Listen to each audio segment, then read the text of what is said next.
Hey, I'll check out the audiobook of Lew Rockwell's Fascism versus Capitalism, narrated by me, Scott Horton, at audible.com. It's a great collection of his essays and speeches on the important tradition of liberty. From medieval history to the Ron Paul Revolution, Rockwell blasts our statist enemies, profiles our greatest libertarian heroes, and prescribes the path forward in the battle against Leviathan. Fascism versus Capitalism by Lew Rockwell for audiobook. Find it at Audible, Amazon, iTunes, or just click in the right margin of my website at scotthorton.org. All right, y'all, Scott Horton Show. ScottHorton.org is the website. I got more than 4,000 interviews there in the archives going back to 2003. ScottHorton.org. Sign up for the podcast feed for all the new ones. And follow me on Twitter at Scott Horton Show. Introducing Trita Parsi. He is the director of the National Iranian American Council. That's NIAC, N-I-A-C, or online it's NIACouncil.org. They are the peace between us and them lobby group here in the U.S. Always doing great work. Welcome back to the show. How are you doing, Trita? I'm doing well. Thank you so much for having me. Very happy to have you here. And a couple of things to talk about with you here. First of all, the National Council for Resistance in Iran, or the Mujahideen-e-Khalq, or Mujahideen Organization, this, that, whatever you call it nowadays. They got a few different names. Held a gigantic rally in, was it in Paris, France, over the last weekend, and had, people like Newt Gingrich, who's been talked about to be Donald Trump's vice presidential nominee, and other prominent politicians were there, and they held this big rally all about pushing regime change in Iran, deposing the current government there and replacing them with, this group who they say, I guess, just wants to liberate the place. So you must be for that, right? Tell us all about it. Well, I can tell you most people in Iran probably would like to see a different regime, but they would like to see a regime that actually is respecting their rights, and they would like to see a peaceful transition. The problem in the Middle East right now is that regime change tends to mean chaos. And if you're sitting in Iran, even though you may not like the government, and I think most people don't, you are quite happy that you are not in Syria. You're quite happy that you're not in Iraq, in Afghanistan, in Libya, and many of these other countries. So stability has a very high value right now in the Middle East. This group, the MEK, is a terrorist organization. It is responsible for killing several Americans back in the 1970s. It is the group that was used by the Israelis to assassinate Iranian scientists just years ago. It was conducting a major campaign, I think an illegal campaign, frankly, to get off the terrorist list in the United States, spending millions and millions and millions of dollars, sending people to Paris on private jets to speak for them, offering people up to $75,000 if they give a public speech, favoring them and arguing for them to be taken off the terrorist list. And, of course, these offers were made to U.S. officials. And many of those U.S. officials were there in Paris again this weekend, probably receiving that amount of money to go out there and shill for this group. What is interesting, though, is that they also bus in people from Eastern Europe and elsewhere, offering them a free bus ride to Paris, 2 days of free stay there, as long as they fill that big room. So it looks as if it's full. But if you actually take a look closer, you will see it is full, but it's not full of Iranians. It's full of people from all over the world that they're busting in because they actually don't have any Iranians supporting them. All right, now, so in this group, I mean, what exactly is the plan anyway? We saw with the Iraqi National Congress that their plan was to lobby the neocons to convince them that a war with Iraq would be good for Israel, and so that they would convince Bush that, yeah, let's do it, and we'll invade, and then we'll get our regime change.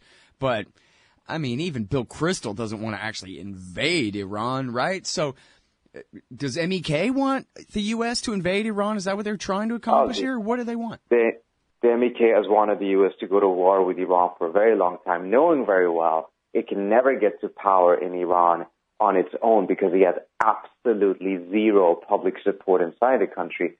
The only way it could get into power in Iran is by allying itself with an invading force. That's why the MEK allied itself with Saddam Hussein during the Iraq-Iran war. according to the CIA, the MEK was Saddam Hussein's most trusted troops because they had no other choice but to fight for him. So a Republican insider told us a couple of years ago that the plan was to get them off the terrorist list, get a conflict with Iran, and then 2 years after they're off the list, the U.S. would legally be able to arm and fund them and use them as a frontline group in a potential future invasion. Yeah, amazing. Well, and just for people keeping score, Iran is, correct me when I get it wrong here, Trita, it's 3 times the size of Iraq with 4 times the population, but it's got mountains. It's not a flat desert like Iraq at all. It's much more of a difficult terrain, and the population, as you mentioned, is quite bigger than that of Iraq, and it also has a very strong history of resisting invasions and a strong history of rallying around the flag, even around the regime that otherwise is unpopular. In fact, historians argue that Saddam Hussein saved the Khomeini government by invading Iran because Iran actually was in a rather chaotic situation. But because of Saddam's invasion, the country united, and that actually strengthened the regime back then. And there's reasons to believe the same thing would happen today if there was a military campaign. You know, I'd like to ask you more about that because I actually was writing a bit about the 70s, the 79 revolution and the American reaction and support for Saddam and his war. And I was going back and forth with some different Iranian expats and some actual Iranians that I know, and nobody seems to agree on that point. Well, some people agree, but there's quite a bit of disagreement on that point, too. I believe it was Sahimi who said that, well, after 2 years, they could have made peace, but they decided to keep the war going possibly because it was easier to get rid of the MEK and other enemies that they had, but that they were never really in danger of falling for Saddam's invasion to help them. What do you think of that? Well, there's a difference between what happened in 1980 and what happened in 1982. In 1980, Iran was in a chaotic situation, and there was a campaign to eliminate other opposition groups, and the war actually, I think, did become handy for Khomeini to be able to push that forward. 1982 is a different scenario. That's when actually the Iranians have managed to push Iraq out of Iranian territory. The Saudis and everyone else who was funding Saddam's war efforts convinced Saddam that he has to make a truce offer and offered to withdraw from all Iranian territory and actually even pay Iran war repatriations. And the Khomeini government actually rejects that and says that they will continue the war until victory, which was a huge and absolutely idiotic mistake. At that point, I think it is probably quite accurate to say that the regime wasn't in the danger of falling and it didn't need to continue the war for those purposes. But nevertheless, it did so, and I think this is something that this regime has to share the responsibility for, which is that the last 6 years of the Iraq-Iran war were completely needless had the Iranians at that point accepted the truce. Right. Well, and for anybody who likes to pretend that you're some sort of shill for the Ayatollah, take that. Anyway. So now let's talk a little bit more about the MEK and why everyone in Iran hates them so much. You mentioned that they took the side of Saddam in the Iran-Iraq War. Of course, they played a major part in crushing the uprising that George Bush Sr. encouraged and then betrayed in the Great Bay of Pigs in 1991 after the war. Well, and hell, I already know. I've talked with all these experts about all this, but tell them a little bit about the cult. And, or, I don't know, I guess people quibble over just how communist the MEK is anymore. But when somebody calls somebody a cult, I kind of,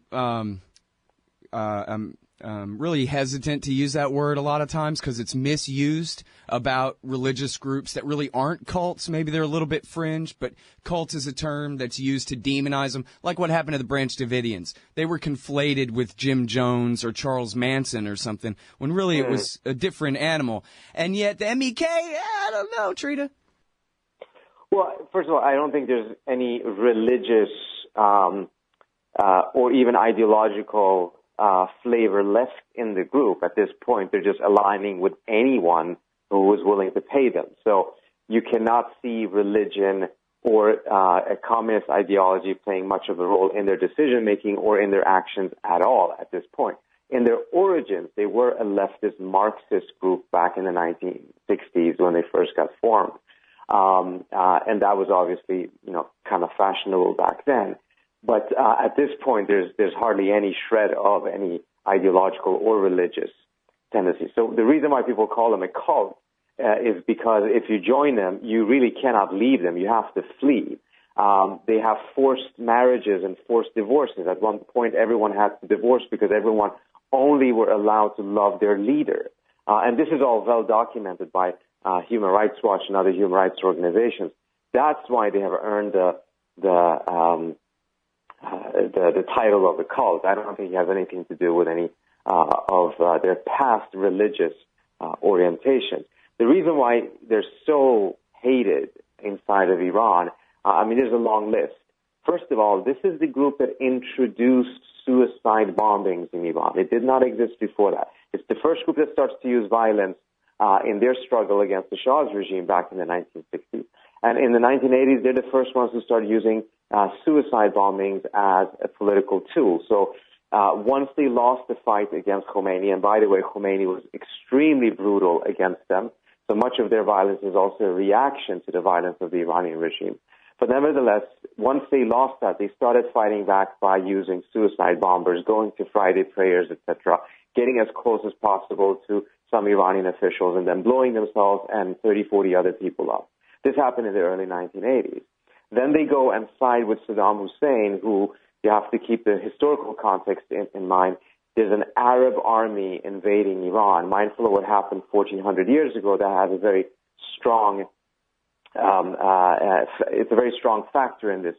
And they side with the invaders. You can imagine how popular an American political party would be if they sided with Osama bin Laden. And then they tried to, run for office in the U.S. or claim that they wanted to do regime change in the U.S. All of these things coming together have created a scenario in which there are complete non-starters inside of Iran. But for elements outside who want an armed opposition, then they are potentially attracted because there is no other armed opposition. They're the only ones who have fighting experience and actually have an army. Now, they claim to be completely disarmed. That's not entirely true, but nevertheless, that's one of the attractive points for them for, the Israeli Mossad who've been using them to make assassinations inside of Iran. Mm-hmm. Well, and I might as well mention my wife, Larissa Alexandrovna, reported back in 2005 that Cheney and Rumsfeld were using them for operations inside Iran, which were, true. I believe in her reporting, they were just intelligence operations. She didn't have anything about lethal attacks, but that was just a different story from later. But, that's really something, because he was one of the reasons why they decided to invade. Look, Saddam is friends with this terrorist group, the MEK, everybody. Yeah. President Bush, in his speech at the UN justifying the invasion of Iraq, mentioned that Saddam Hussein was working with terrorists who had attacked Iran. He didn't mention them by name, but that was the reference, that was the group that he was referring to. And at the same time, once the invasion began, the MEK kind of laid down their arms in front of the Americans when they invaded, and Donald Rumsfeld was arguing inside the U.S. government that the U.S. should use the MEK for patrolling Iraqi streets because the U.S. didn't have enough troops. And remember, Rumsfeld himself was the person who very strongly argued that there shouldn't be a lot of troops. He didn't agree with the Colin Powell approach of the invasion, in which would be a much larger number of troops involved. I didn't realize that he wanted to use the MEK to patrol Iraqi streets, though. Holy crap. That guy is a nut. Again, okay, this would have been more or less at their height, right? So how many armed MEK did they even have in Iraq in 2003? I don't remember the exact number, but they were actually very well armed back then. But it would still be low thousands of men, right?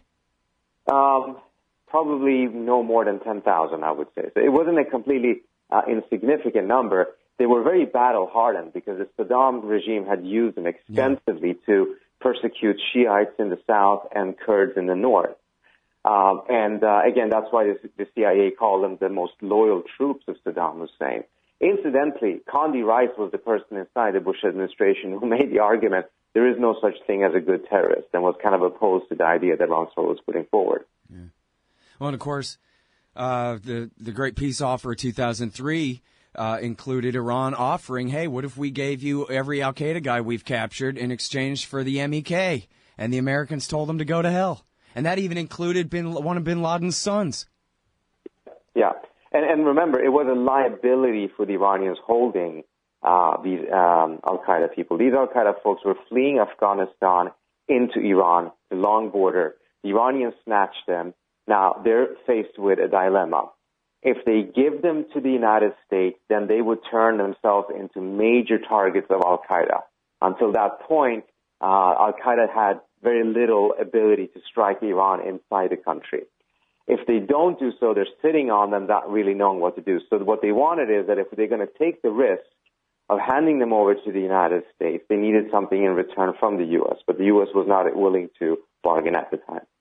Yeah. And then later it turned out, I guess in 2013 or 14, the Taliban kidnapped an Iranian diplomat, and they were forced, here we were like 10 years out from their offer, and they were forced to turn over one of bin Laden's associates. I believe it was Atef, who was a serious, dangerous, real-ass al-Qaeda guy, friend of Osama from the old days, that they released to the Taliban in exchange for one of their diplomats who had gotten seized. And that was someone who could have been in American custody for a decade by then. Yeah. Amazing. And many of these people, of course, were important intelligence assets.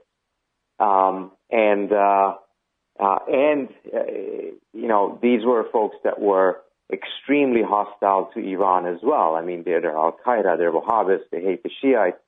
So there was really a strong congruence of interest between the United States and Iran at the time when it came to fighting al-Qaeda. The 2003 offer also included that the U.S. and Iran should increase their collaboration and fight al-Qaeda as a terrorist group. But again, at the time, the Bush administration was not interested in any type of a compromise or any type of dealings with Iran. Hey, Al Scott here.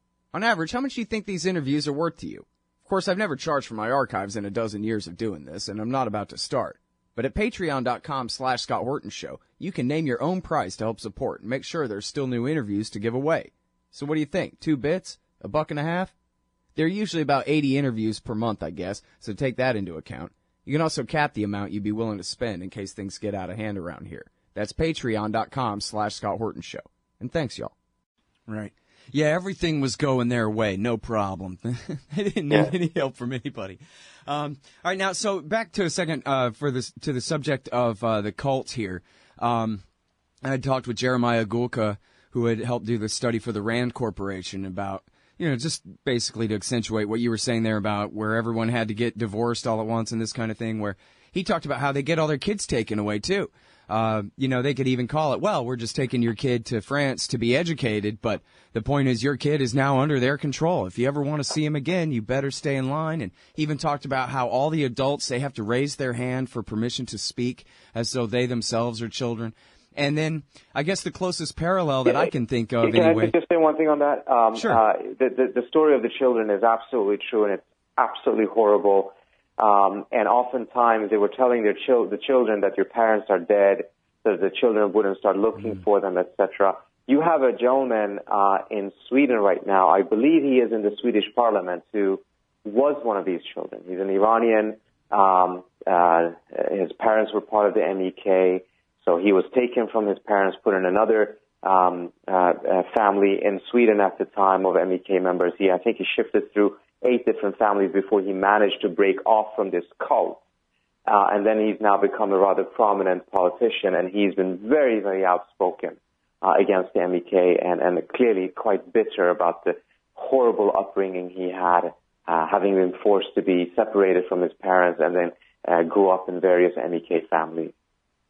Yeah, it really is crazy. And, the closest thing I can think of, Charles Manson and Jim Jones don't even really count because, with Manson, you had some kind of twisted ideology. With Jim Jones, you had the twisted religion and everything. The closest thing I can come up with to compare him to, although this isn't really a private army, but just in terms of the way the cult works, is Bo and T from the Heaven's Gate, the Comet Chasers that all killed themselves in L.A., where that really is, as you're saying, that's kind of the extent of the cult is believe in me, your leader. And that's it. They really don't have much else to offer than that. And then now T is dead, right? It's just, or Bo, whichever is whichever. The husband has been dead, and now it's been revealed finally that he's been dead, right?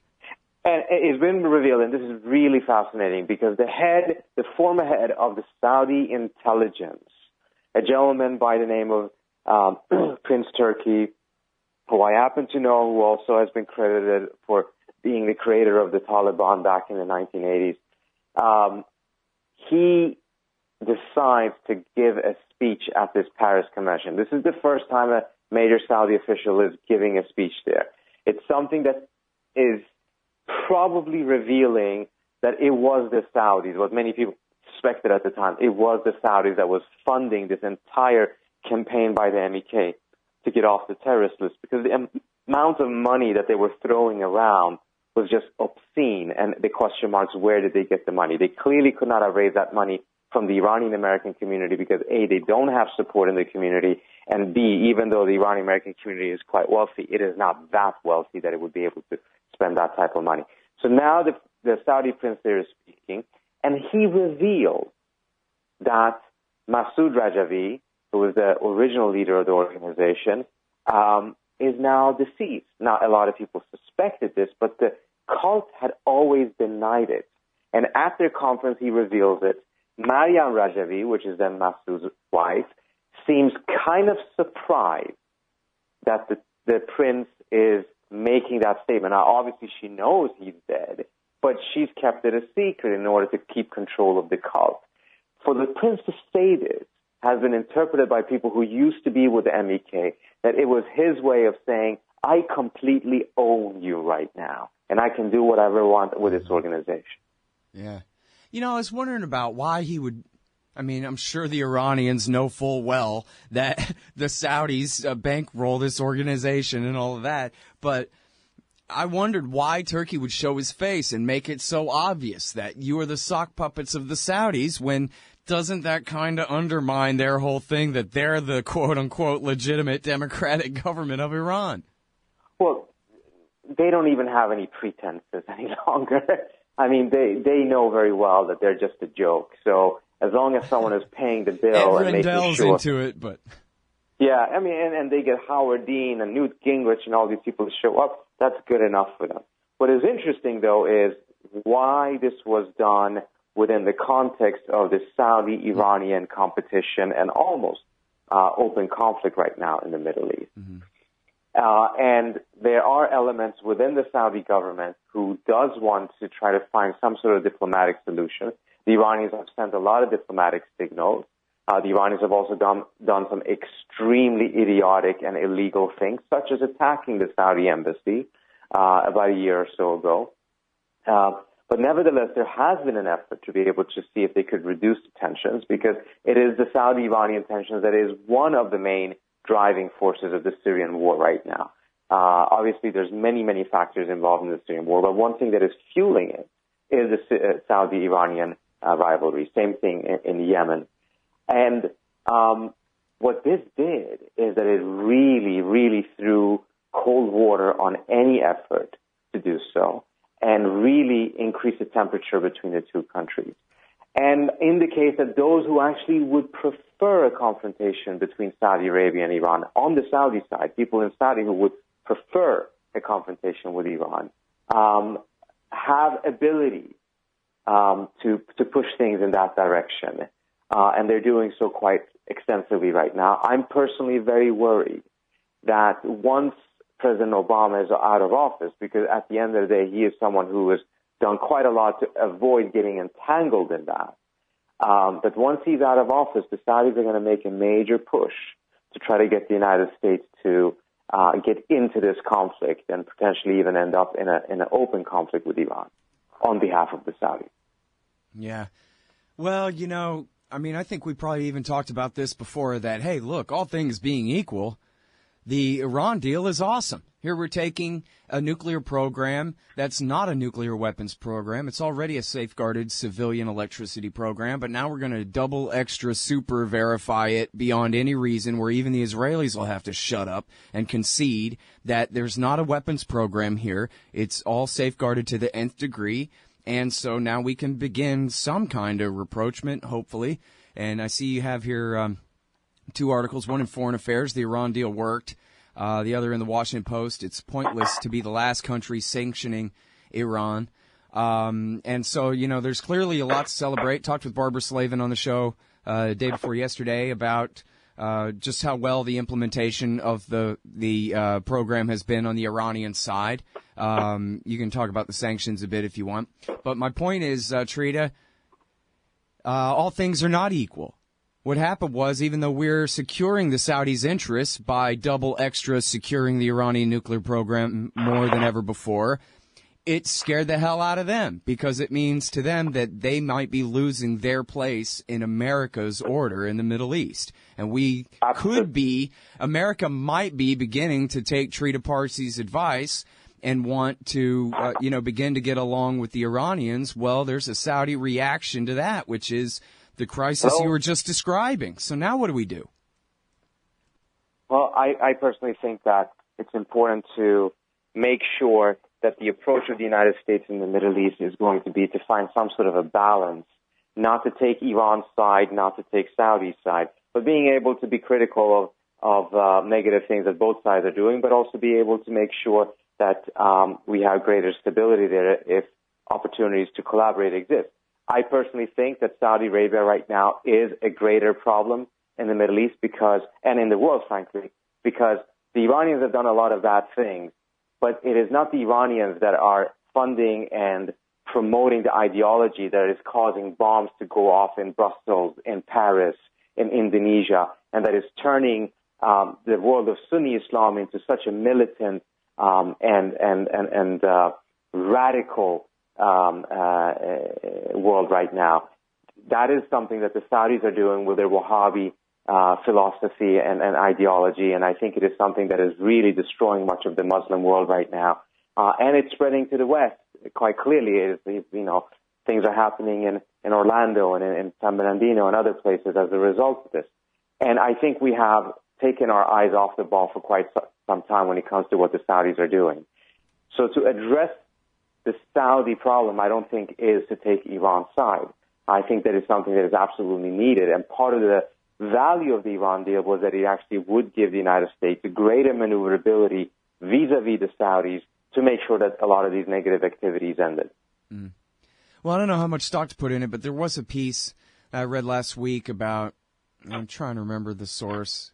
No, it wasn't Al Monitor. No, it was Al Monitor, I think. And it was about how they're grooming the young defense minister in Saudi Arabia to become the new king, but they're making him promise that he's going to finally crack down on all this bin Ladenite type ideology, and he's going to do this and that for him and the other thing. I don't know if you put any stock in that. Reality is that the Saudis at this point, because ISIS has turned against them, is pushing back against ISIS. But that was not the case just earlier. I mean, even Ben Rhodes from the White House, the way he put it is that it is Saudi Arabia that provided the seed funding for ISIS. So it's actually a typical pattern we've seen now, that the Saudis are turning against the monsters that they themselves created. The issue is not that, we should applaud that they're now turning against them. The issue is, I'll applaud them when they stop creating monsters like this. Yeah.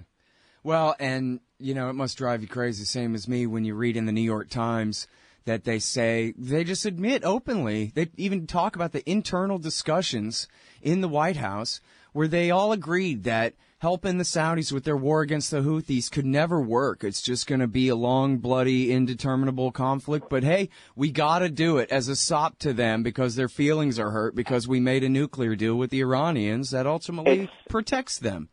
It's absolutely infuriating, and it's exactly that type of a dependence on the Saudis that is so problematic for the United States, because it's forcing the United States to go and not just,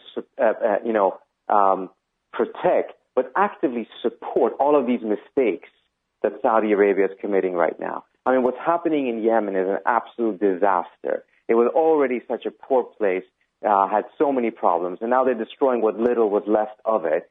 How anything good of that can come out of that is completely beyond me. I know folks in the U.S. intelligence and the military are quite upset about it as well. But because of this alliance with the Saudis, there is some sort of a force that pushes the U.S. to support these kind of things. Yeah. Well, yeah, it's the military, it's the arms industry, it's the oil companies, and it's just all the bureaucrats and all the departments who are used to doing business this way. But there's also another factor I have to say, Scott. It is the fact that one area in which the Saudis tend to support the United States in a way that particularly the neocons find very valuable is that the Saudis actually want the United States to be the hegemon of the Middle East. They want the United States to have a heavy military presence and be the boss of the region. That's where the neocons and some of the more imperialistic-oriented folks in the U.S. government have a big problem with the Iranians, because the Iranians don't want the United States to be the hegemon of the region. They don't want to see the United States have a big role or a big presence in the region. So when it comes to all of these other conflicting interests, the fact that the Saudis actually want the U.S. there and support U.S. hegemony is something that trumps all of these other factors oftentimes. And despite the fact that they're creating all of these other problems, people tend to look the other way because at least the Saudis want the U.S. to stay in the region, whereas the Iranians want to kick out the United States from the region. But then you have the other perspective that exists that is less explicit at times, but nevertheless, I think the president has articulated better than anyone else, which is the Middle East is losing strategic value. The United States is overcommitted in the Middle East. The United States is not about to leave the Middle East, but it shouldn't be that present in the Middle East. The United States cannot fix the Middle East, so why are we spending so much resources on it? And if you have that perspective, then it's not particularly attractive that the Saudis want you to be the hegemon, because that only means that the Saudis are trying to pull you in to be more involved in the region than you yourself want to be. All right. Well, thanks very much for coming back on the show to talk about this stuff with me, Trita. I really appreciate it. My pleasure. Thank you so much. All right, y'all. That is the great Trita Parsi. He's at niacouncil.org, niacouncil.org. That's the National Iranian American Council. And he's got a brand new one in Foreign Affairs, which I'm not blocked by the paywall or the email wall or anything here. They're letting me read it. Foreignaffairs.com. The Iran deal worked. Here's how to make it even more effective, and he's got a new one at the Washington Post as well. It's pointless to be the last country sanctioning Iran. That's the Scott Horton Show. Oh, and that one's with Tyler Cullis as well. That's the Scott Horton Show. Sign up for the podcast feed at scotthorton.org and check out the archives there. Help support at scotthorton.org/donate, and follow me on Twitter at Scott Horton Show. Hey, y'all, Scott here. First, I want to take a second to thank all the show's listeners, sponsors, and supporters for helping make the show what it is. I literally couldn't do it without you. And now I want to tell you about the newest way to help support the show. Whenever you shop at Amazon.com, stop by scotthorton.org first, and just click the Amazon logo on the right side of the page. That way the show will get a kickback from Amazon's end of the sale. It won't cost you an extra cent. And it's not just books. Amazon.com sells just about everything in the world, except cars, I think. So whatever you need, they've got it. Just click the Amazon logo on the right side of the page at scotthorton.org or go to scotthorton.org/Amazon. You hate government, one of them libertarian types, or maybe you just can't stand the president, gun grabbers, or warmongers. Me too. That's why I invented LibertyStickers.com. Well, Rick owns it now, and I didn't make up all of them, but still, if you're driving around and want to tell everyone else how wrong their politics are, there's only one place to go. LibertyStickers.com has got your bumper covered. Left, right, libertarian, empire, police, state, founders quotes, central banking. Yes, bumper stickers about central banking. Lots of them. And, well, everything that matters. LibertyStickers.com. Everyone else's stickers suck.